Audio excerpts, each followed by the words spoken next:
How's it going, crypto community? Jade Martian back with another XRP video. This one is the new deep dive series featuring Chris Larson and Stephen Thomas when they were at a Google talk. This was actually featured by Alex Cobb recently when he showed the very end of it, and so I wanted to hop in and do a video of the whole breakdown. For those who aren't familiar with the talk, or Chris Larson or Stephen Thomas, they are both obviously affiliated with Ripple Labs, and Chris Larson was one of the founders of Ripple Labs. Stephen Thomas is was the CTO, but has since moved on to work on Codius and Coil, two other projects that are branching off of the Interledger Protocol system, which Stefan also worked on. So both pretty big movers and shakers in the XRP ecosystem, so definitely two people that you should have an interest in, right?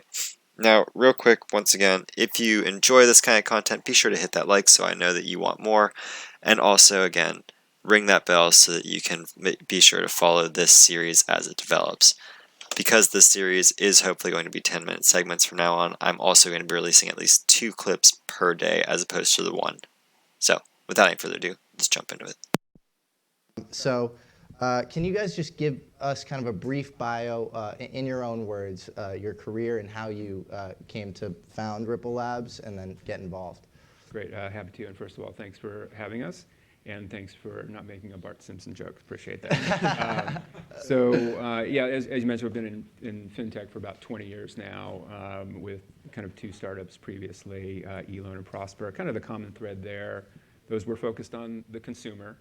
Ripple obviously is focused on enterprise, and there's some learnings that I had from that I'll share later. But the idea there was using the internet to democratize finance. I think we did a lot of good there, but we were always limited by just a fundamental lack of infrastructure in fintech. So kind of in my view, fintech really hasn't even started. It has sort of been a stepchild of the internet boom, because fintech really has to involve both data and money, and so far you've only had the ability to move data. So there was both a lot of excitement, a lot of frustration that we couldn't go further. At the same time, was always keeping an eye on what was going on with virtual currencies. And Bitcoin obviously was a real breakthrough, but there have been a lot of attempts over the years. And so we were watching things like Linden dollars, which was currency and that kind of existed in the early days, Second Life. Phil Rosdale, kind of an amazing guy, still the coolest guy in crypto, right? Things like Vermont dollars, kind of this idea of local currencies in a very small community, super interesting. Obviously beans and floors, which were 2 big, well-funded projects during the first dot-com boom that sort of failed spectacularly. But it just seemed like it was a matter of time before you'd have a global digital asset with no kind of government backing and no counterparty. As far as Ripple itself, the roots actually go back to about 2004. There was something called the Ripple Project created by Ryan Fugger, a Canadian gentleman. He was just really a neat guy, and he tried really to kind of give birth to this idea of a peer-to-peer platform for people exchanging their own credit and essentially their own currency. Every person would have their own currency. Super interesting concept that was a big part of what influenced us.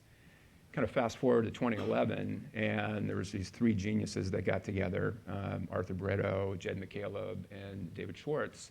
And this is, of course, after Bitcoin was created a couple years earlier. They were fascinated by what Bitcoin did, but they were frustrated by the enormous waste of energy that is sort of at the heart of mining. That's a core part of Bitcoin. So they set out to build a more efficient consensus algorithm, and they came up with something really beautiful. They also were inspired by what Ryan Fugger had done at the Ripple Project, and kind of also brought in that idea of kind of pathfinding algorithms so that anything of value can be exchanged along with that digital asset to really, I think that was kind of the birth point of this Internet of Value. The Interledger Protocol, which we'll show in a little bit.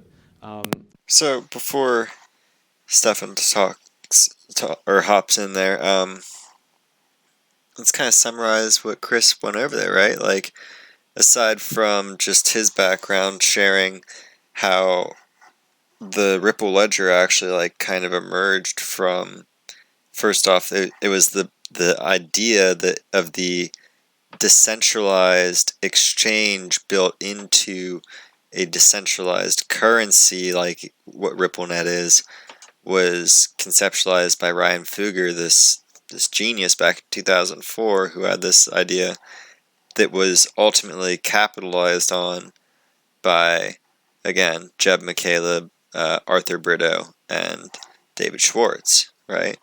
So, really cool stuff. We're going to do Stefan's part. This is probably going to make this end up being like 15 minutes, but it's okay. Maybe 15 minutes is a good point.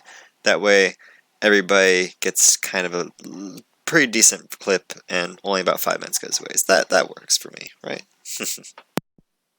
Actually is almost like an overlay protocol over blockchains, but then also traditional financial systems.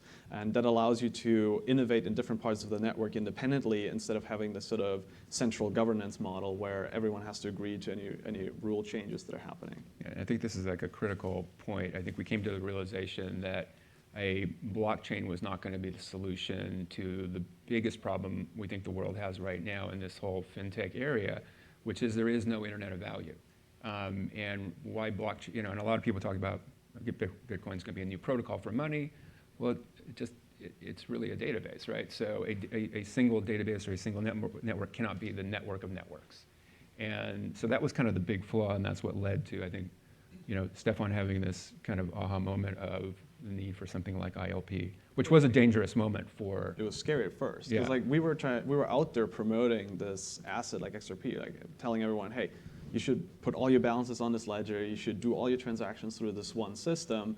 And we knew the friction from that, but then again, like stepping back from that and suddenly saying like, oh, there are going to be many systems was very scary. And so we actually waited almost a year to publish the white paper until we had, in our minds, have resolved a strategy around what's XRP's role in this new world and how do we make sure that our technologies are still needed and is still necessary and can benefit this new world. Like how do we re-architect everything to serve this new world? So I think we're still in the process of like rolling out all of the different pieces, but it was that sort of 1 year period from, I would say,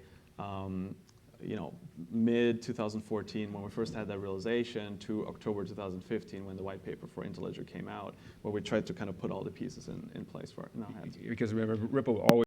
So, we're going to actually end it right there, and we're going to break down what Stefan was just saying there, right? So, like, it's actually really cool because, like, this talk is basically, by the seams of it, just going to be for at least a good bit of it, it's going to be us just getting to talk about the inception of the concepts that we're now watching be rolled out in real time before us now, right?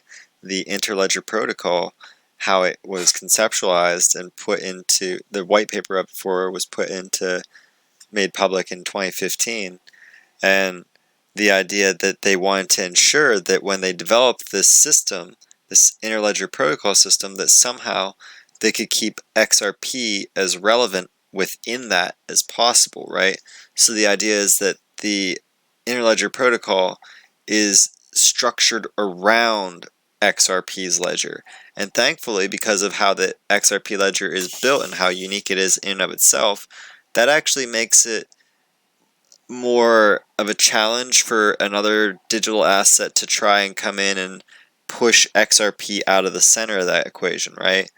That's one of the reasons why I consider XLM to be one of the only real threats to XRP, is because of their similarities in architecture, in their coding architecture. So that's purely it.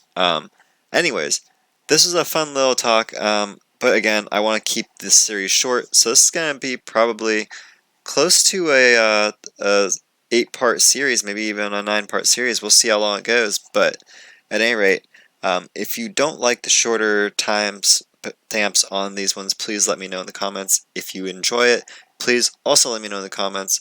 I need to get an idea of how to deal with this timing with this to make sure that all the content's actually easily absorbable and everybody gets the most out of this content instead of zonking out partway through, right?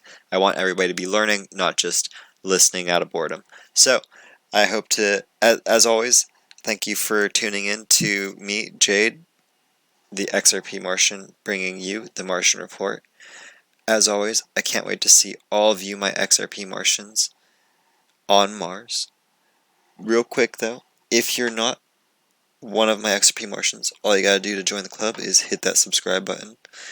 And be sure to hit that like since you're obviously listening still. And why not ring the bell while you're at it? So, thank you all for listening, and I will see you in my next video.